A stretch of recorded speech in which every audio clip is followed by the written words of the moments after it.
오늘 우리 공동체에 주시는 하나님의 말씀은 창세기 21장 14절부터 21절까지 말씀입니다. 우리 다 같이 한 목소리로 읽도록 하겠습니다. 거룩하신 하나님의 말씀입니다. 아브라함이 아침에 일찍 일어나 떡과 물 한 가죽 부대를 가져다가 하갈의 어깨에 메어주고 그 아이를 데리고 가게 하니, 하갈이 나가서 브엘세바 광야에서 방황하더니 가죽 부대의 물이 떨어진지라 그 자식을 관목덤불 아래에 두고 이르되 아이가 죽는 것을 참아보지 못하겠다 하고 화살 한바탕 거리 떨어져 마주 앉아 바라보며 소리내어 우니, 하나님이 그 어린 아이의 소리를 들으셨으므로 하나님의 사자가 하늘에서부터 하갈을 불러 이르시되 하갈아 무슨 일이냐, 두려워하지 말라. 하나님이 저기 있는 아이의 소리를 들으셨나니 일어나 아이를 일으켜 내 손으로 붙들라. 그가 큰 민족을 이루게 하리라 하시니라. 하나님이 하갈의 눈을 밝히셨으므로 샘물을 보고 가서 가죽 부대에 물을 채워다가 그 아이에게 마시게 하였더라.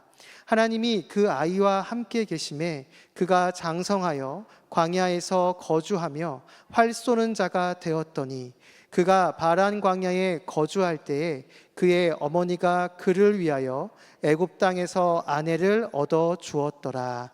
아멘. 이 시간 하나님께서 말씀을 통해 이곳에 모인 우리 모두를 만나 주십니다. 겸손히 귀를 기울여 살아계신 하나님의 음성을 잘 듣고 그분의 뜻에 순종하여 살아가는 복된 우리 모두가 되기를 기대합니다.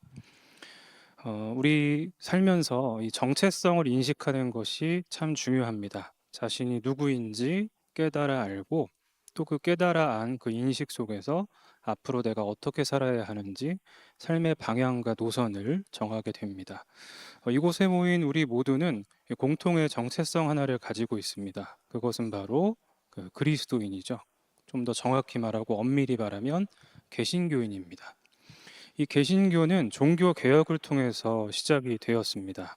종교 개혁 당시에 여러 가지 슬로건 내지는 표제라고 불리는 여러 강조점들이 있었습니다. 오직 예수, 오직 은혜, 오직 성경, 많이 들어보셨을 것입니다. 그 중에 하나가 이 솔라 피데, 이 오직 믿음으로라는 표제, 또 여러분 많이 들어보셨을 것입니다. 개신교의 핵심이고 가톨릭과의 차별점이라고 말할 수 있는 것이 바로 이 오직 믿음입니다. 간단히 말하면 믿음을 통해서 구원을 얻는다, 믿음을 통해서 구원받는다, 이거죠. 그런데 조금 더 정확히 말하면 믿음을 통해서 구원 얻는 것, 우리는 그것을 확신한다. 이러한 고백까지가 오직 믿음으로라는 이 표제 속에 함축되어 있습니다. 믿음을 통해서 구원을 받는데 나는 그것을 확신한다. 믿음의 순간 나는 구원 얻음을 확신한다. 이 고백이 오직 믿음으로라는 이 표제 속에 들어가 있는 것입니다.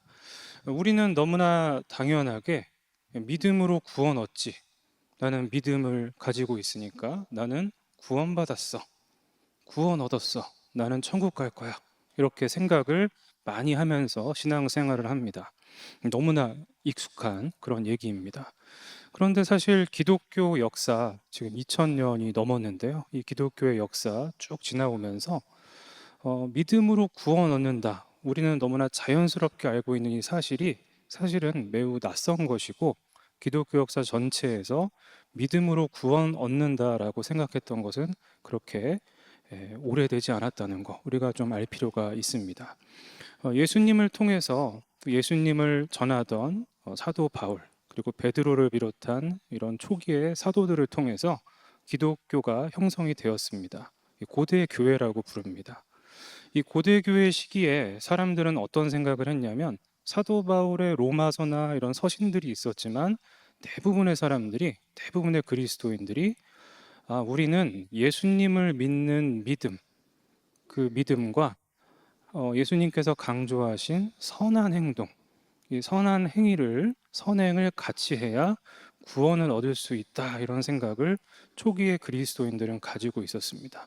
이 고대 교회에서 그래서 그리스도인들은 생각했던 것이죠. 예수님을 믿고 잘 믿고 계속 선한 일을 해야지 내가 천국 갈 수 있다, 구원 얻을 수 있다. 이 생각을 많이 가지고 있었습니다.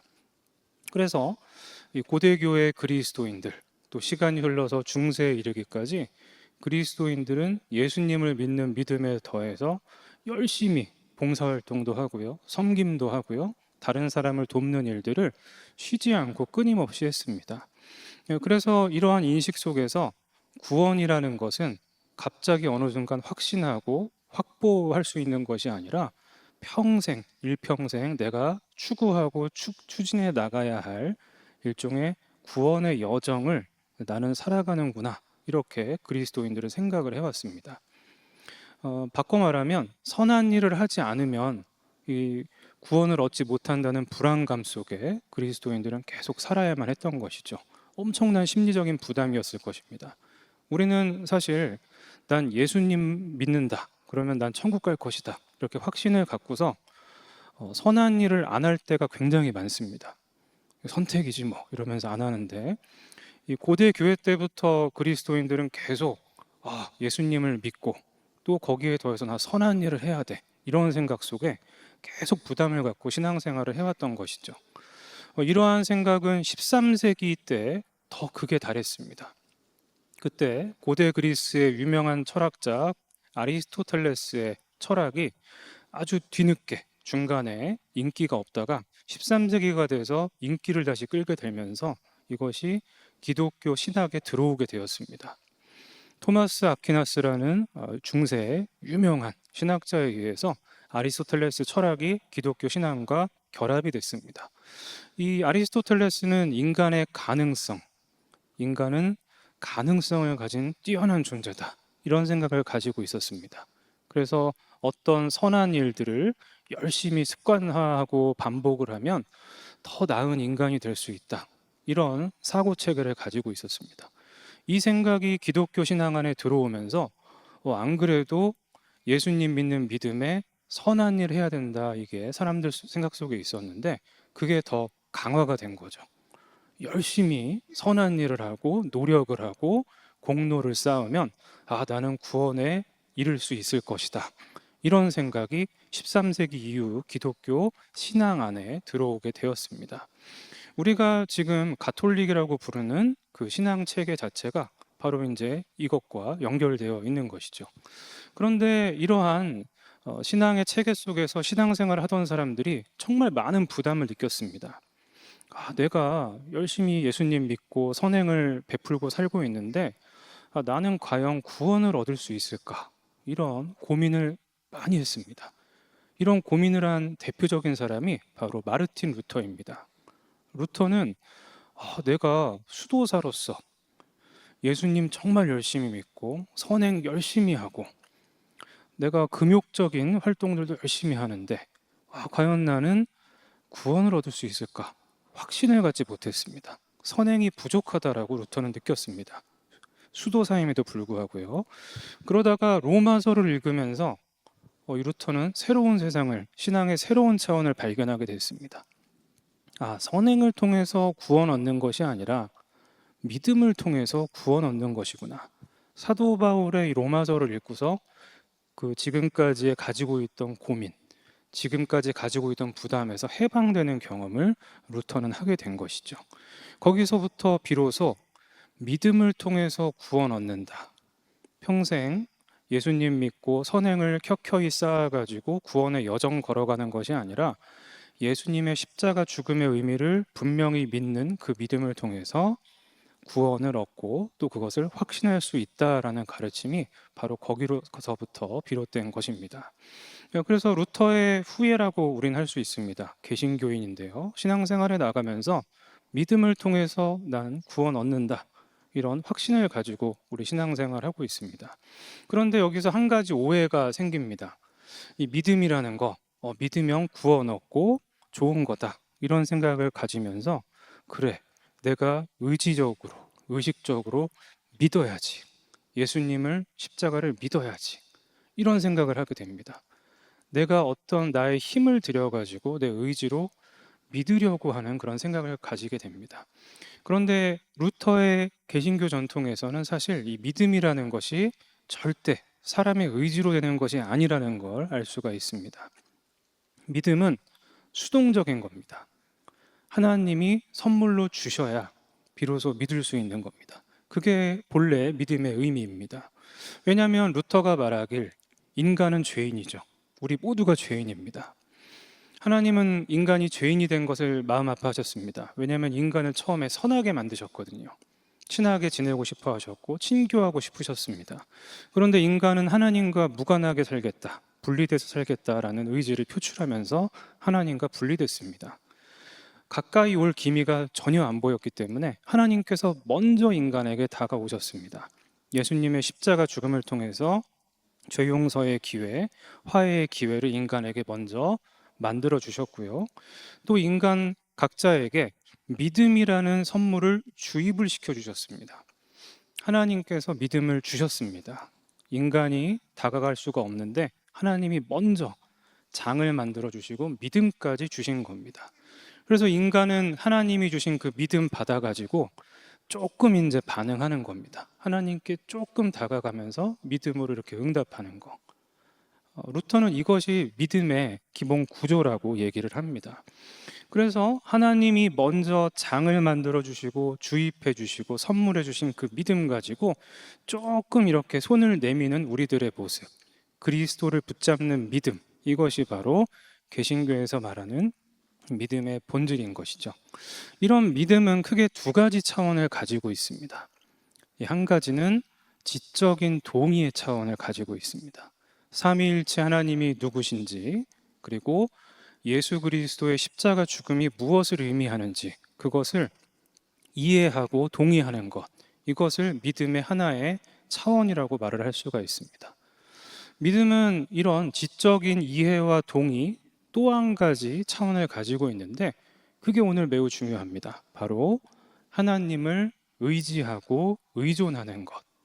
믿음은 이 차원을 또 가지고 있습니다. 쉽게 얘기하면 하나님에 대해서 알고 이해하고 여기서 끝나는 것이 아니라 하나님께 생명과 삶을 다 그냥 의탁드리고 맡기는 것입니다. 내가 나의 주인으로 사는 게 아니고 나의 생명, 나의 안전, 나의 건강, 나의 삶의 어떤 노선과 방향, 삶의 여정, 궤적 이런 것들을 다 그냥 하나님한테 이렇게 내던지는 겁니다. 내맡겨서 하나님이 다 이렇게 책임지시도록 하는 것. 이게 바로 믿음의 또 한 가지 차원입니다. 이곳에 계신 여러분들께서는 대부분 이제 그리스도인들이시죠. 그래서 이 두 가지 믿음의 차원을 충족하셨기 때문에 그리스도인이 되셨습니다. 지적인 동의를 하셨고요.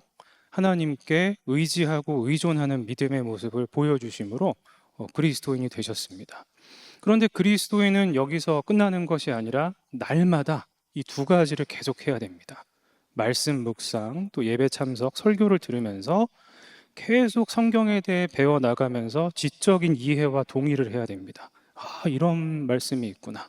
하나님은 이런 분이시구나. 이것을 원하시는구나를 계속 깨달아 알아야 됩니다. 그리고 날마다 그 말씀을 보면서 아, 하나님께 내 생명과 삶을 맡겨야 되는구나. 하나님께 내던져야 되는구나. 이거를 날마다 새롭게 환기해야 하는 것이죠.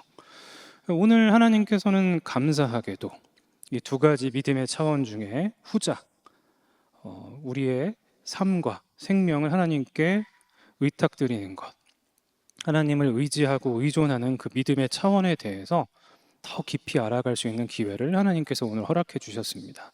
그것을 위해 오늘 우리가 주목해야 될 이 본문 속 인물은 아브라함입니다. 아브라함은 여러분 잘 알고 계신 것처럼 히브리서 11장 8절에 설명되어 있는 것처럼 믿음이 너무 좋은 사람이죠. 그런데 그의 믿음은 제가 아까 말씀드렸던 그 믿음의 두 가지 차원 중에 후자 쪽입니다. 하나님께 자신의 생명과 삶을 의탁드리는, 하나님을 의지하고 의존하는 믿음을 보여준 대표적인 인물입니다. 아브라함이 처음 등장하는 것은 창세기 12장이죠. 그때 아브라함이 75세였습니다. 그런데 그 당시 상황, 아브라함에게 있어서 평안한 상황이 절대 아니었습니다. 삶의 위기였습니다. 왜냐하면 아버지와 함께 대가족을 이끌고 이주를 하던 중간이었는데 그 공동체, 대규모 공동체의 지도자인 아버지가 갑자기 돌아가신 거죠. 이제 어떻게 해야 되는가 굉장히 난감한 그런 상황 속에 있을 때 하나님께서 찾아오셔서 아브라함에게 그 유명한 부름의 말씀을 건네셨습니다. 지금 안정된 그 가족의 터전, 안정된 안전망을 떠나서 하나님께서 말씀하시는 곳, 목적지도 알려주시지 않는 그 불분명한 그곳으로 떠날 수 있느냐, 떠나라라고 이렇게 말씀을 하시죠. 공동체를 떠나는 것, 또 목적지도 알 수 없는 곳으로 떠나는 것은 다시 말하면 생명과 삶을 걸라는 얘기입니다. 하나님은 그런 믿음의 요구를 하셨죠. 그런데 아브라함은 그 요구를 듣고서 정말로 하나님 말씀에 순종을 했습니다. 내 생명과 삶 하나님께 맡기겠다. 그러면서 너무나 무모해 보이는 그 모험을 떠난 것이죠. 그래서 아브라함은 믿음의 사람이라고 성경에서 찬사를 보내고 있는 것입니다. 그래서 이 아브라함이 하나님께 믿음을 통한 순종을 보였을 때 하나님께서 상을 주셨습니다. 복입니다. 히브리어로 이 베라카라는 단어가 여기 복으로 번역되어 있는데 이것은 현세적인 복을 뜻합니다. 그 당시 고대 사회의 사람들에게 현세적인 복은 크게 세 가지였습니다. 하나는 장수, 오래 사는 것이고요. 또 한 가지는 재산이 많은 것이고요. 또 한 가지는 자손이 많은 것입니다. 이 세 가지 복을 하나님은 약속해 주신 거나 다름없었죠. 처음에 장수의 복 아브라함에게 허락되었습니다. 175세까지 살았죠. 아주 오래 살았습니다. 그리고 두 번째로 재산의 복도 주셨습니다. 가축이 점점 늘어나는 이야기 우리가 성경을 통해서 확인할 수가 있습니다. 그런데 문제는 세 번째, 이 후손의 복, 자손의 복은 하나님이 약속을 해주셨는데 성사가 되지 않는 겁니다. 10년이 지나서 85세가 됐는데도 본처인 사라와의 관계에서 자녀가 없는 겁니다. 조급해졌죠. 불안해졌습니다. 재산은 많아지는데 내 상속자가 없다. 어떡하나. 불안해졌습니다. 그래서 사라와 협의를 같이 해가지고 아브라함은 그 당시 제도를 활용해서 상속자를 만드는 그런 자구책을 마련했습니다. 그 당시 문화에서 여종을 후처로 맞아서 그 여종이 자녀를 낳으면 그 아들을 낳으면 그 아들을 본처의 아이로 입적하는 제도가 있었습니다. 지금처럼 난임 클리닉이 잘 되어 있지 않기 때문에 그런 제도를 통해서 계속 상속을 할 수가 있었던 것이죠. 그래서 이 사라의 여종인 하갈을 후처로 맞아가지고 이제 그런 제도를 활용해서 계획을 했는데 실제로 잘 진행이 됐습니다. 임신이 됐어요. 그런데 문제는 이 하갈이 여종이었죠. 여종인데 이제 후처가 됐는데 자신의 여주인 사라를 무시하기 시작을 했습니다. 창세기 16장에 그 이야기가 등장을 합니다. 무시하니까 사라 입장에선 이제 막 화가 나는 거죠. 굴욕감을 느끼고 수치심을 느꼈습니다. 나의 아래에 있던 사람이 지금 이런 상황 속에서 나를 이렇게 무시할 수 있구나 해서 이 사라가 막 너무나 그 분노에 차가지고 이 하갈을 학대해서 하갈이 집을 나갔던 그 얘기가 이제 16장에 등장을 하죠. 그리고 다시 우여곡절 끝에 하갈은 집으로 돌아옵니다. 그러다가 14년의 세월이 흘렀습니다. 이 당시 하갈은 이제 임신을 했었고 이제 아들을 낳아서 이스마엘이라는 아이를 낳았죠. 14년의 세월이 흘러갔고 하나님께서 너무나 감사하게도 아브라함에게 정통 사라와의 관계 속에서 상속자를 주셨습니다. 100세가 됐을 때. 그게 바로 이제 이삭입니다. 사라 입장에서는 이 이삭이 너무나 귀한 아들이었겠죠. 자신의 그런 수치심, 자신이 가지고 있던 그런 너무나 모욕적인 상황들을 다 일거에 해소해준 너무나 귀한 아들입니다. 이 아들이 젖을 뗄 무렵 한 3살이 되었을 때 오늘 우리가 본문 말씀에서 읽은 이 사건이 이제 벌어지게 되는 것입니다. 창세기 21장의 이야기가요. 한 3살쯤 됐을 때 사라가 이제 하나의 광경을 목격하게 된 거죠. 자신이 너무나 이뻐하는 이 이삭, 이제 막 이제 걸어다니고 막 이러겠죠. 이런데 갑자기 그 후처 하갈의 아들인 이스마엘이 이 이삭이를 막 괴롭히는 겁니다. 놀리고 막 괴롭히고 막 이러는 거예요. 그러니까 사라 입장에서는 화가 나는 거죠. 아니 어떡해? 내일을 금지옥엽이 너무나 귀한 이 아이, 나의 수치심을 다 씻어준, 나의 기쁨을 안겨준 이 아이를 감히 하갈의 아들 이스마엘이 이렇게 괴롭히다니 하면서 막 이제 막 화가 났습니다. 그리고 또 한 가지 사라의 마음에 이 이스마엘에 대한 안 좋은 감정이 있는 거죠. 하갈과 이전의 그런 상황들 때문에. 앞으로 시간이 흘러서 내 아들 이삭이가 상속을 받아야 되는데 저 이스마엘이 걸림돌이 될 것 같다. 이런 생각을 사라가 했습니다. 그래서 사라가 어떤 일을 하냐면 남편 아브라함에게 이 두 사람 하갈과 이스마엘 우리 집에서 내쫓아라. 이런 요구를 합니다. 우리가 이 지점에서 생각을 하죠. 아브라함이 이런 얘기를 들으면 중간에서 조율을 쓸 것이다. 이런 생각을 합니다. 어떻게 그래도 이 후처이고 내 사랑하는 아들인데 그래도 이거 어떻게 내보냅니까? 하면서 이렇게 조율했을 거라 생각하지만 놀랍게도 아브라함은 사라의 이야기대로 이 두 사람을 내보냅니다. 그리고 그 내보낼 때 우리가 뭐 그래 내보낼 수가 있지 뭐 평화를 위해서 내보냈나 보다 이렇게 생각하면서 또 한 가지 상상을 하는 것은 그러면 그간의 정을 봐서 재산의 상당 부분을 이렇게 안겨서 다른 데 가서 정착하도록 도와주지 않을까. 우린 그렇게 상식적으로 생각을 하죠. 많은 가축을 거느리게 한다든지 새로운 정착지까지 사람들을 같이 보내가지고 안정적으로 자리 잡게 한다든지 또 많은 물과 식수와 식량 이런 것들을 챙겨줘서 안전하게 이 광야지대를 건널 수 있도록 조치를 해줬겠지라고 생각을 하지만 놀랍게도 아브라함은 이 두 사람을 내보내면서 오늘 이 설교 말씀의 제목처럼 떡과 물 한 가죽 부대 딱 이것만 줘서 내보냈습니다. 그리고 아침 일찍 막 이제 내보냈어요. 이것만 줘서 소량의 물과 식량만을 가지고 보낸 것입니다. 그래서 우리는 여기서 생각합니다. 이 아브라함 굉장히 몰인정한 사람이고 못된 사람이다. 비인간적이다. 이렇게 생각을 합니다. 그런데 알고 보면 아브라함의 이런 행동이 사실은 굉장한 믿음의 행동이라는 걸 우리가 기억할 필요가 있습니다. 하나님께서 아브라함에게 나타나셨습니다. 아브라함은 사라의 얘기를 듣고 고민을 했어요. 이거 어떻게 하지? 이 두 사람 내보내면 나가면 죽는데 굶어 죽을 텐데 광야에서 헤매다가 죽을 텐데 어떻게 내보내지? 내보내기 싫은데 이런 고민을 할 때 하나님이 나타나셔서 아브라함에게 이렇게 말씀하십니다. 먼저 근심하지 말아라. 그리고 사라가 얘기한 대로 두 사람을 내보내라. 이렇게 말씀하셨습니다. 그러면서 무슨 말씀을 하시냐면 내가 저 이스마엘을 큰 민족으로 발전시킬 것이다. 큰 민족을 이루게 내가 할 것이니까 걱정하지 말고 내보내라. 이런 말씀을 하십니다. 아브라함은 이 얘기를 들으면서 그랬을 겁니다. 큰 민족을 이룬다는 것은 이 사람들 죽게 하지 않고 보살펴 주신다는 거. 이게 함축되어 있는 말씀이죠. 그래서 하나님께서 이 두 사람 내보내면 책임지시겠구나. 이런 생각을 한 것입니다. 물론 쉽지 않죠. 그 사람들 나가서 헤매다가 잘 정착 못하고 죽으면 어떡하나 이런 걱정도 있지만 아브라함은 이 하나님의 이 말씀을 믿었습니다. 하나님께서 분명히 두 사람 큰 민족 이루게 하신다고 했으니 보살펴 주신다고 했으니 내보내도 책임지실 것이다. 이런 믿음을 아브라함은 가졌던 것이죠. 그래서 아브라함은 믿음 있는 모습을 보였습니다.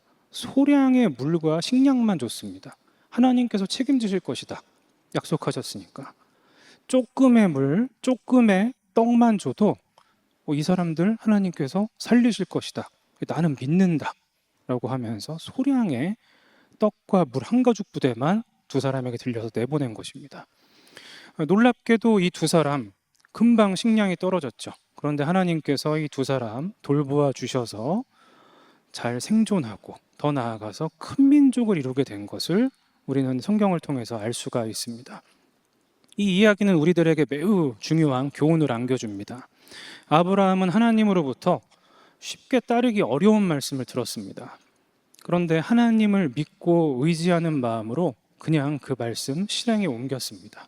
그러자 놀랍게도 하나님께서 그 두 사람에게 약속하셨던 그 말씀, 그것이 성취되는 것을 이 아브라함은 목격을 할 수가 있었습니다.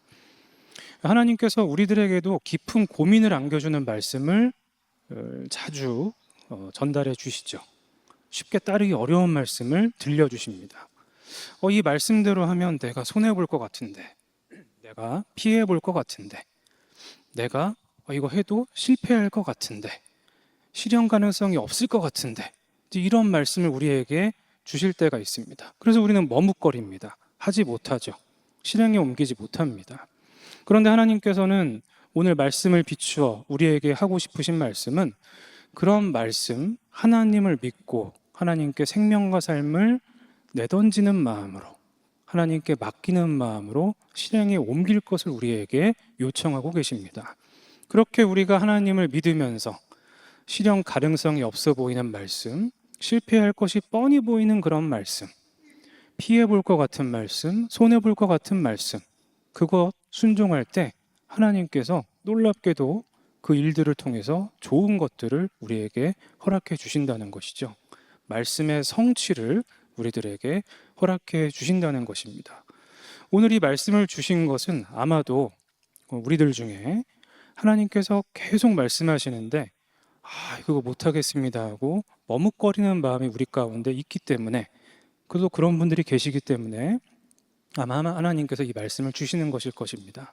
하나님께서 기대하시는 것은 하나님을 믿고 의지하고 실현 가능성이 없어 보이는 그 말씀, 따르기 어려운 그 말씀, 용기 내서 모험하는 마음으로 그 말씀에 순종하는 것입니다.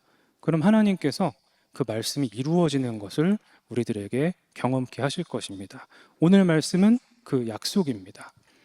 오늘 하나님께서 우리들에게 기대하시는 삶의 모습을 이렇게 들려주셨습니다. 그 들려주신 말씀처럼 하나님을 믿고 의지하면서 하나님께서 전해주신 말씀, 전해주신 일들 실행에 옮기고자 애쓰는 우리들, 그것을 통해 하나님의 말씀이 성취되는 놀라운 은혜를 삶 가운데 풍성히 경험하게 되는 복된 우리 모두가 되기를 주님의 이름으로 축원합니다.